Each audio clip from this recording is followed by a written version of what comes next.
Now, we were in the book of Judges 2 weeks ago. We didn't have a Wednesday night service last week because of live nativity.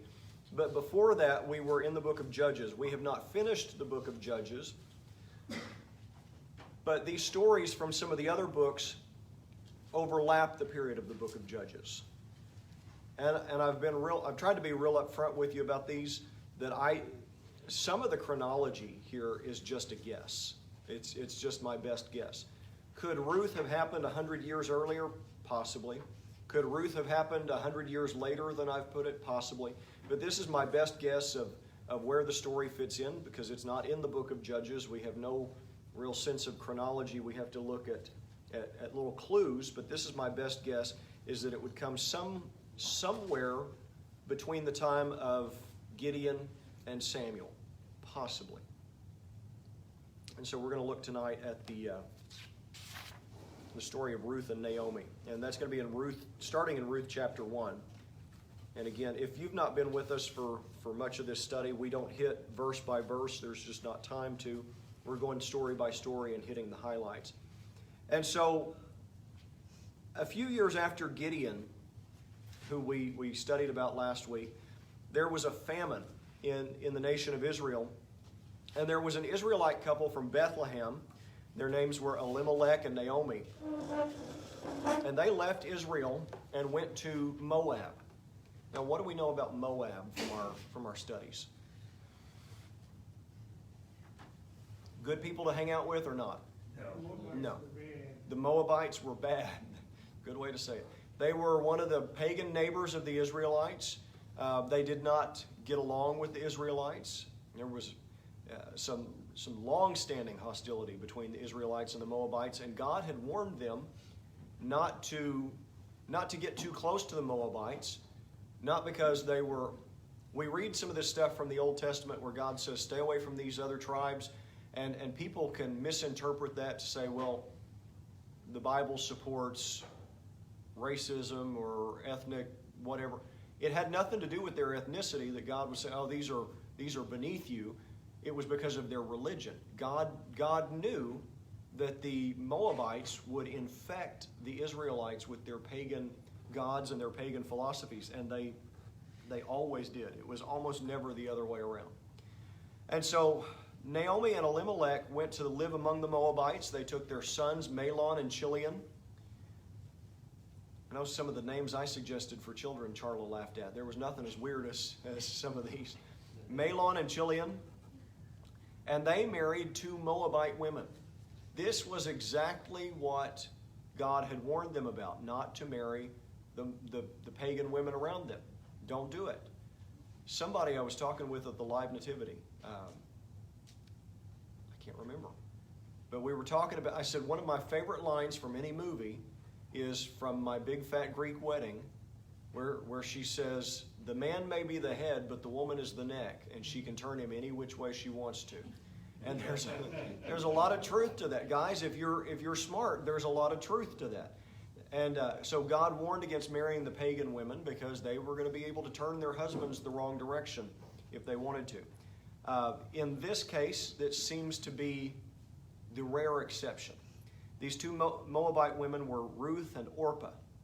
And by the way, I heard an interview years ago where Oprah said where she got the name was her parents were trying to name her Orpah after the character in the book of Ruth, and somebody misspelled it on the birth certificate. So if you're thinking that looks like Oprah, there's a reason for that. But Orpah, these 2 men married Ruth and Orpah, and while they were there in Moab, Elimelech died, and they had been there for 10 years. That's plenty of time to start becoming Moabite-ish.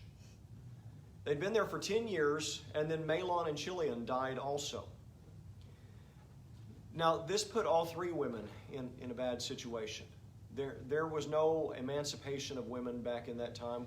Think of Taliban days over in Afghanistan, and that's kind of what maybe not quite as brutal, but that's what we're talking about. Women didn't go have jobs and own property outside the home, with the exception of, the Old Testament actually gave women more rights than they had in the pagan societies around them. For all the times that people want to look at the Bible and say it's oppressive, The Scriptures actually elevated the women.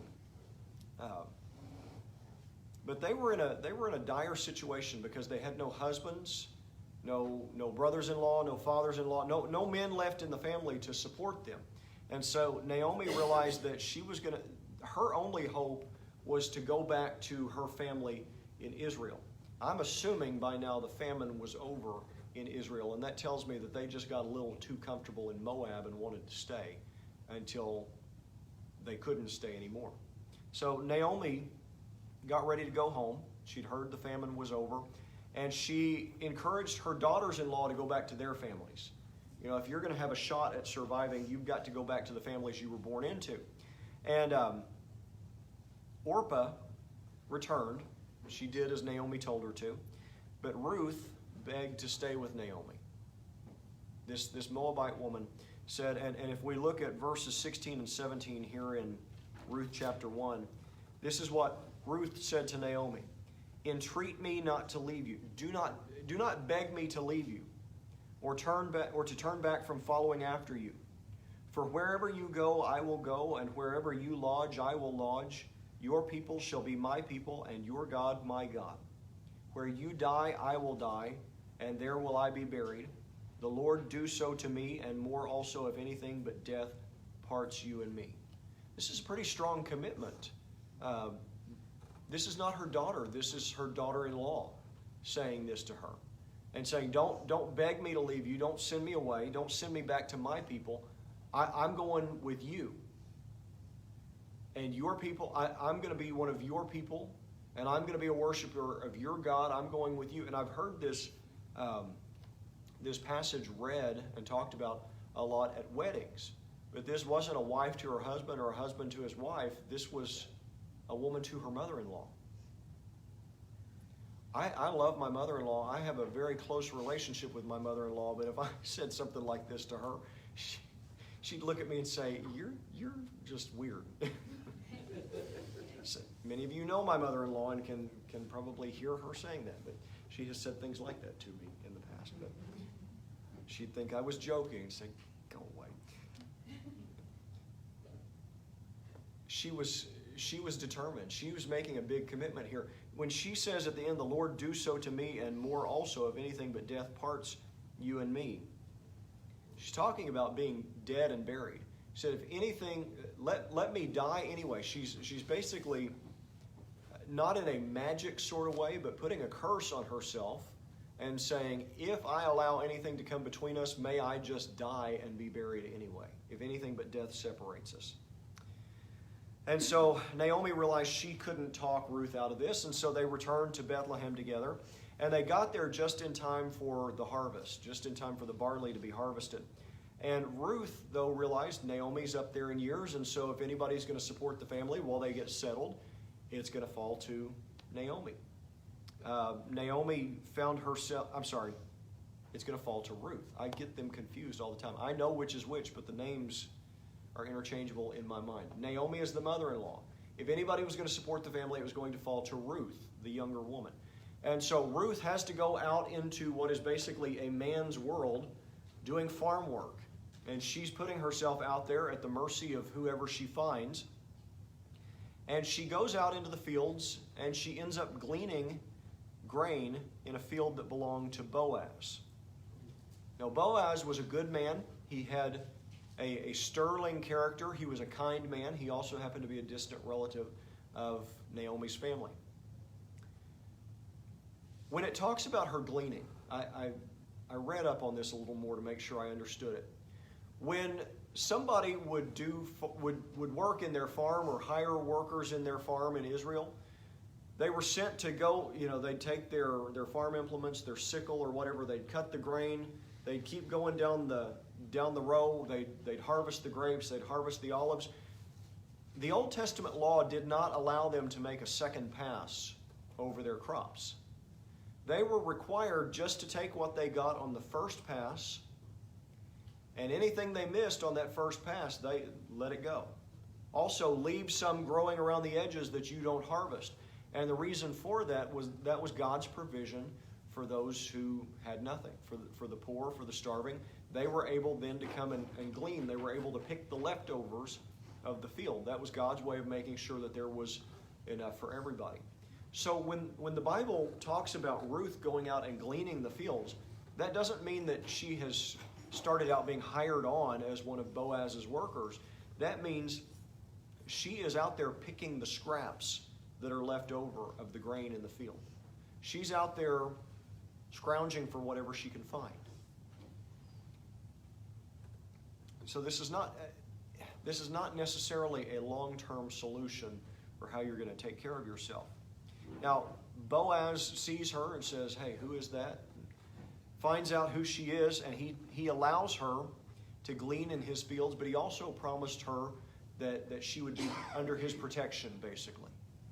That she wasn't just out there on her own at the mercy of whoever she ran across. She was going to be protected, and she was going to be provided for, just like the women of his house, of his own household, just like his servants and his female relatives. Now, she's caught off guard by this. She's surprised by this because she's a stranger to him, but not only that, she's a foreigner. It's easy to forget. It's easy to forget as we go through the story that she's a Moabite. She's a foreigner in his field. And when she kind of digs a little deeper about why he's being so kind to her, he says that her reputation has preceded her for the way that she has been so faithful and so devoted to her mother-in-law and to the God of Israel. So Boaz, she's impressed by Boaz's kindness, but the feeling's mutual. He's so kind to her because he's impressed with the character that she's displayed. So in those days, there were some marriage customs. Some of them were just based on tradition. Some of them were based on the Old Testament law. But when somebody was widowed, there would be another man, usually another man from the late husband's family, who would marry her and who would support her and raise a family with her, especially if the man died without ever having had a son. Somebody else would marry her and produce a son on behalf of the one who had died. That's hard to imagine, but that was the way it worked. I don't know how you. It's foreign to my mind how you father a child and say, yeah, but that's my brother's kid. Wait, but that's the way it was supposed to work. And so Naomi suggested that Boaz step into this role. He wasn't a brother to Mahlon or Chilion, whichever one was married to Ruth. He wasn't a brother, but he was a relative. And so at Naomi's insistence, Ruth eventually went to meet Boaz. She went to meet him in the middle of the night, which people have tried to make out to be something salacious. I think it was just for the sake of people not talking. She went to meet him while he was out threshing the grain. I've talked about threshing the grain with Gideon, but that's where they would toss the grain up in the air, and the chaff would blow away, the grass and stuff, and the kernels of grain were heavier, so they would fall to the ground. That's how they separated it. And she asked him if he would redeem her inheritance. That means if he would marry her and obtain the property that came along with her. Now, looking at this Moabite woman, he's kind of, again, impressed by her that she would approach him, because he's not necessarily an old man, but he's not some young stud off the farm, right? He's a little bit older, and she could go out and try to find her a young buck, but it was the Israelite custom for her to come to a relative of her late husband. And so the fact that she is willing to go against what she could do and what most women would do in her position, and instead follow the customs of the Israelites, impresses him. And so he's willing to do that, but he says there's another closer relative who has the first right of refusal, so to speak. And so they go to see the other man, and the other man declines to marry Ruth, and I've seen different reasons why he why he would say no to that. It may have been that there was other inheritance involved that he was going to lose. I don't fully understand all of that. But he refused to, and so Boaz agreed to marry her.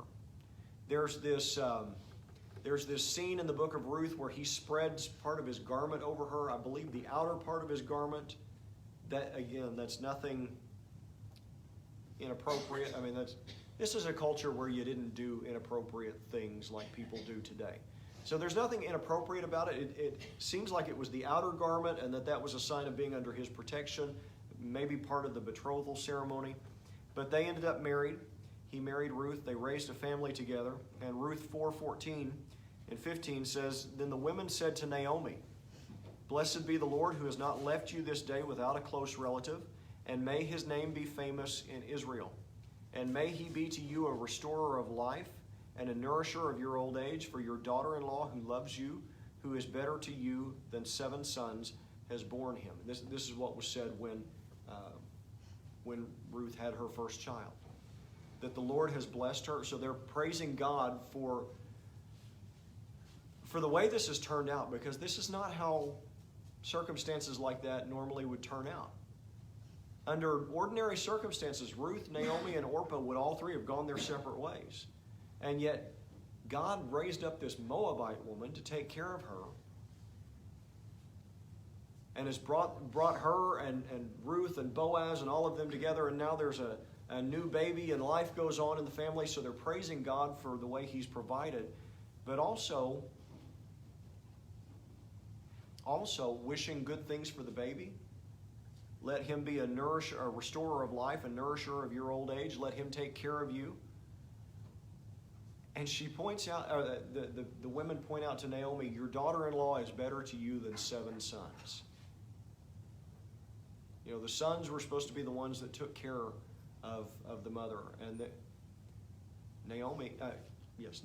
Ruth, Ruth was better to her than 7 sons. So God was glorified in all of this because he had taken care of Ruth and Naomi. And we look at stories like that and say, well, it's an interesting story. It gives us a peek into their world. But what's the point of it? Why is it in there, and why do we need to know about it? There are a couple of things off the top of my head that I can give you. For one thing, this story was kind of used as the prototype. It was kind of used as the manual for how somebody was going to convert to Judaism. Because you couldn't just... It wasn't like with Christianity where you just walk in and say, I believe in Jesus. Awesome. We dunk you in the water. You're part of the church now. There were rituals one had to go through. You didn't just go down and sign up, right? And there was the expectation that you were going to come under the law, that you were going to follow the commandments, that you were going to not just convert your belief, but convert your whole life. And so Ruth was used as a picture of that later on by the rabbis. Ruth also demonstrates that even the Gentiles were not beyond the salvation that God offered. Ruth was a pagan Moabite. She started out life as a worshiper of pagan idols. She started out as somebody that the Israelites would have looked at as being inferior, somebody that less than human. And yet here she's become part of Israel. Not only part, but a celebrated part of Israel. She becomes one of the ancestors of King David. I think she's his great-grandmother, if memory serves. She's an ancestor of King David. And the Bible makes a point of mentioning that she's an ancestor of King David. And she also... part of her importance to us, not only in showing that the Gentiles are not beyond redemption, but she also is an ancestor of the Lord Jesus Christ. Yes, ma'am. Saw your hand. I was wondering, because Ruth gives birth to the son, but then they say it's Naomi's son. So I was wondering, is it because it's like she passes on the son, or it's just like it's her grandson, but they just right. say it that way? Sometimes in the Old Testament, the word son can just mean a descendant in general. And that's why we end up with some genealogies being a little bit different from one book to another. It can just mean a descendant, where so-and-so is so-and-so's son. Well, he might have been a grandson. He might have. Sometimes it literally means son. Other times I'm looking for the specific verse you're talking about, though. It's like in the last chapter. Yeah, 17. Verse 17. The neighbor women gave him a name, saying, there is a son Oh, born okay. to Naomi. Okay. Yeah, in that case, it would have just been that he's a descendant. He was going to fulfill the role of a son, kind of like Ruth had stepped in and done, and would take care of him. You see that in verse 16, I think, or 14. Kind of like she went into the family line now, so. Yeah, well, you look at verse 15 that I read a minute ago. May he be to you a restorer of life and a nourisher of your old age. So he was going to step into that son role and like Ruth did, and be one that took care of her like a son. So it doesn't mean literally that that he was her son or that she adopted him. And I'll come to you in just a second. And I do want to be cautious when I say things like that. I don't want you to think, oh, he doesn't take the Bible literally. I do, and what I mean by that is I look at the historical and grammatical context of the language. What does this mean? What would they have understood it to mean? And more often than not, that is a literal interpretation unless there's some good reason not to think it. For example, it says he was born of a virgin. Jesus was born of a virgin. I have no reason not to take that literally.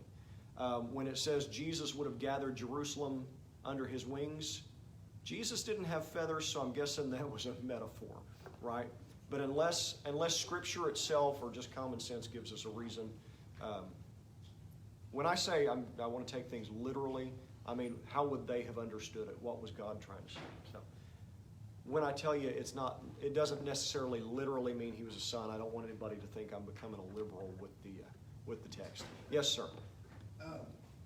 Seeing how all the Old Testament, for the most part, always points toward Jesus, wouldn't the Son that you're talking about be Jesus himself, how he's the restorer of life and the nourisher in the old age? Like you said, it could be sometimes it's called a son who's a third generation, 10th generation down. So with Jesus being coming from that line, would it be that's the son that is actually spiritually being talked about? We could look at that as a picture of Jesus, as a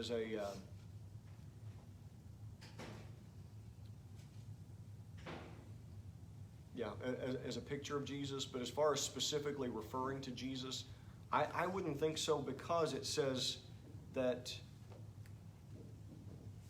your daughter-in-law has borne him. Although then again, she's an ancestor of Jesus also. I don't know. I'll have to look into that.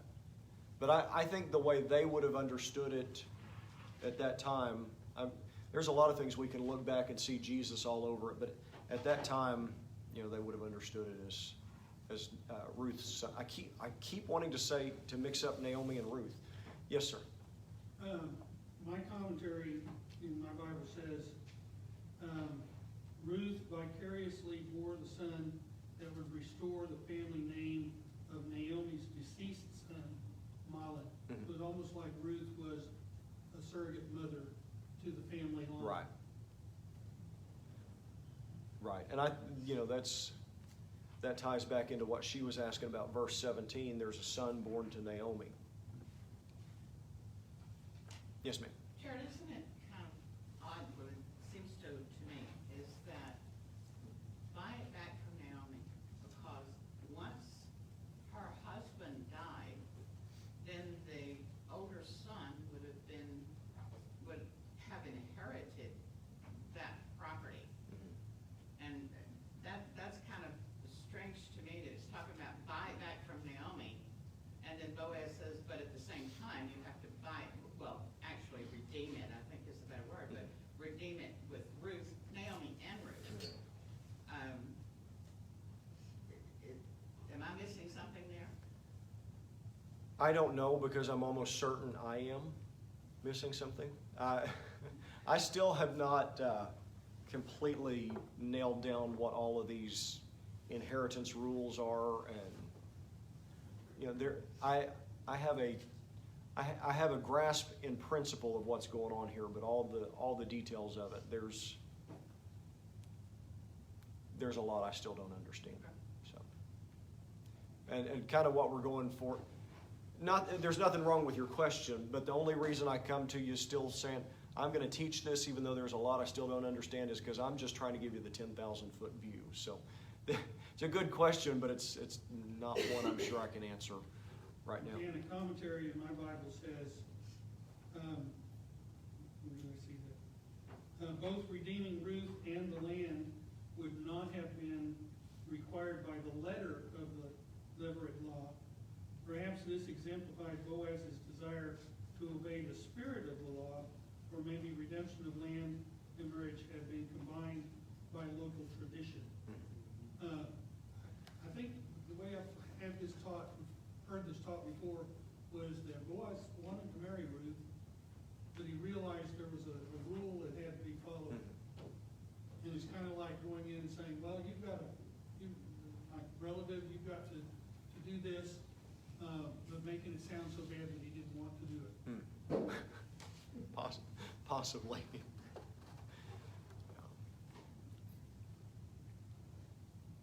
Yeah, there's a lot here that is just so foreign to the way we do things that just when I read several articles and commentaries on some of these rules, even again yesterday, but just when I think I've got a grasp on it, somebody will say something that sends me in a different direction. I think, well, now I don't understand any of it. So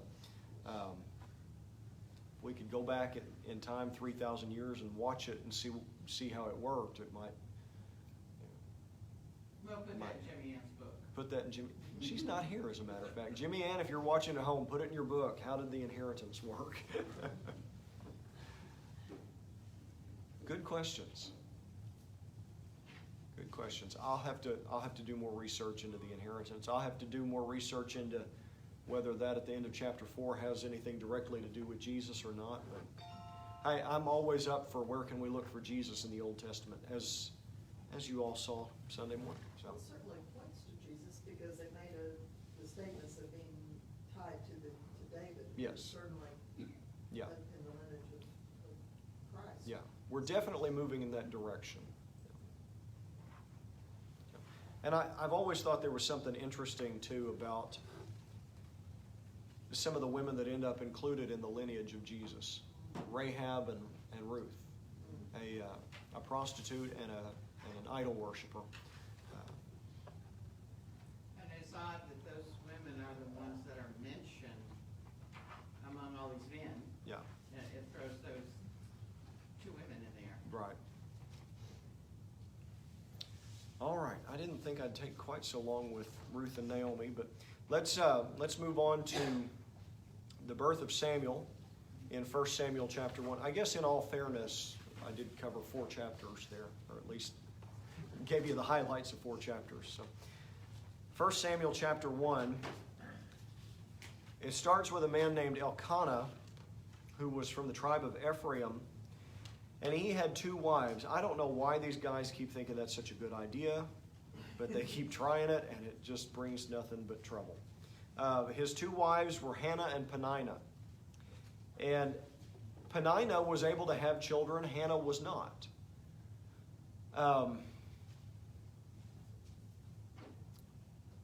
That still happens today, and it's a sad thing.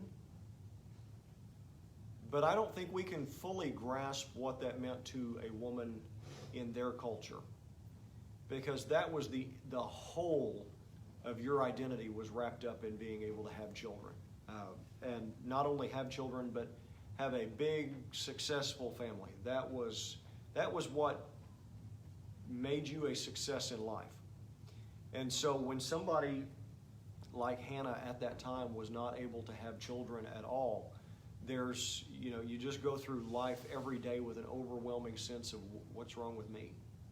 Why am I less than everybody else? Now this was made worse by the fact that Peninnah would taunt Hannah. Verse 6 here says, her rival provoked her severely to make her miserable because the Lord had closed her womb. Now, I think Peninnah's the miserable one here. What kind of person, sticks their tongue out at somebody and says, no, you're barren. Who does that? It's another reason you shouldn't have two wives. Exactly. There's that struggle going on. Exactly. Yeah. And I accidentally watched a few episodes of that Sister Wives show a few years ago. I say accidentally, I didn't choose to. It was on. And anyway, I don't care how much they like each other, those women.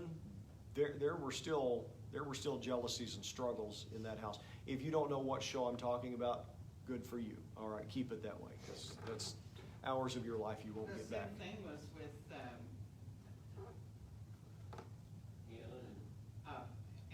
Abraham, yes. Sarah and Hagar. Her name. Hagar, yes. Thank you. Yeah. But the same thing was Hagar was taunting Sarah because she didn't have children. Right. But I can't wrap my mind around going there, What kind of person does that? But she would taunt her relentlessly about not being able to have children. And what she was doing was treating her as, not just somebody who couldn't do a thing. She was treating her as she was less as a wife, as a woman, as a human being. And so Elkanah, in verse 8, he tries to help her. He says, Hannah, why do you weep? Why do you not eat? And why is your heart grieved? Am I not better to you than 10 sons? And he's trying. Bless his heart, he's trying. But this is one of those dumb things that guys sometimes say.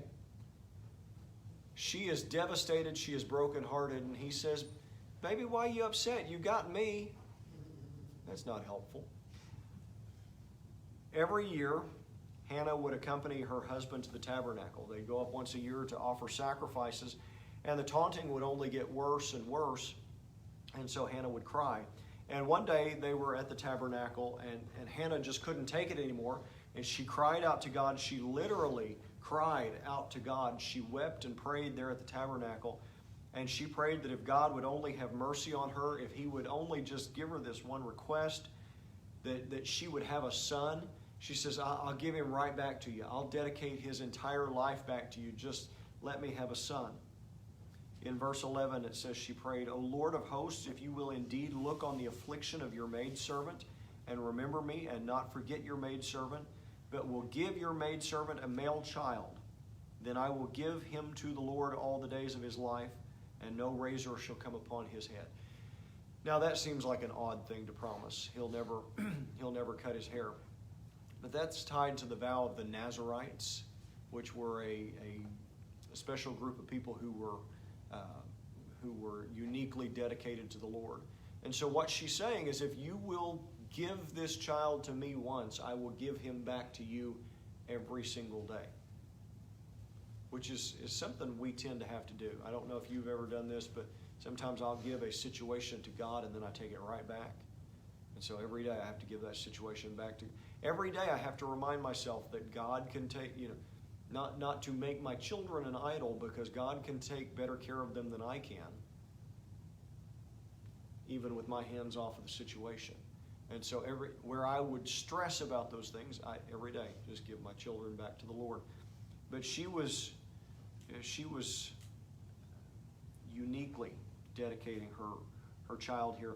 And if you notice, in this prayer in verse 11, she doesn't say me very much. There is a me and an I in there, but most of the time she's referring to herself in the third person, just as your maidservant.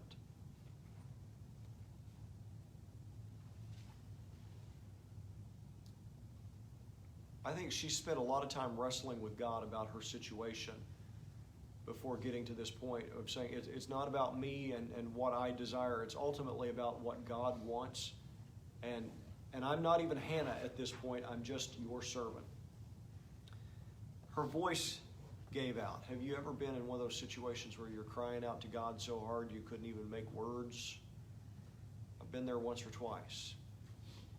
So she she's up there praying and she's moving her lips, but she's producing no sound. And so Eli, the high priest, thought she must be drunk. Not sure why his mind immediately went there, but he thought she must be drunk. He started to get on to her, and she turns to him and she says, "I'm not drunk, I'm heartbroken." She told him what was going on, and so Eli blessed her. He prayed that God would grant her request, and God did grant her request. Elkanah and Hannah, I don't know if it's Elkanah or Elkanah. I probably used both of those interchangeably. They conceived a child. It was a son whom they named Samuel. And from the moment he was born, Hannah remembered her vow to God. She didn't do what we so often do of saying, "God, if you'll only do X, I'll do Y." And then God does X and, "Oh, thanks God, see you later." You know, we don't live up to what we've said. From the moment he was born, she remembered her vow to God. She gave Samuel back to God every day. She dedicated him to the Lord and raised him to be God's servant. It says in verse 26, 27, and 28, "O my Lord, as your soul lives, my Lord, I am the woman who stood by you here." She's talking to Eli when she takes Samuel back to the tabernacle. "Stood by you here praying to the Lord. For this child I prayed, and the Lord has granted me my petition that I asked of him. Therefore I also have lent him to the Lord. As long as he lives, he shall be lent to the Lord." She says, as God lent him to me, I'm lending him right back. And when he was old enough, Hannah took Samuel to Shiloh to serve the Lord there under Eli's training. Eli was going to mentor him to be a priest and a judge in Israel. I'm going to leave off there. The next thing up is a really interesting story about how Samuel was called by God to serve in the tabernacle, how God finally spoke to him. Many of you have probably heard that story. If you haven't, it's a good one. But we'll do that next time I guess next week we'll look at that one.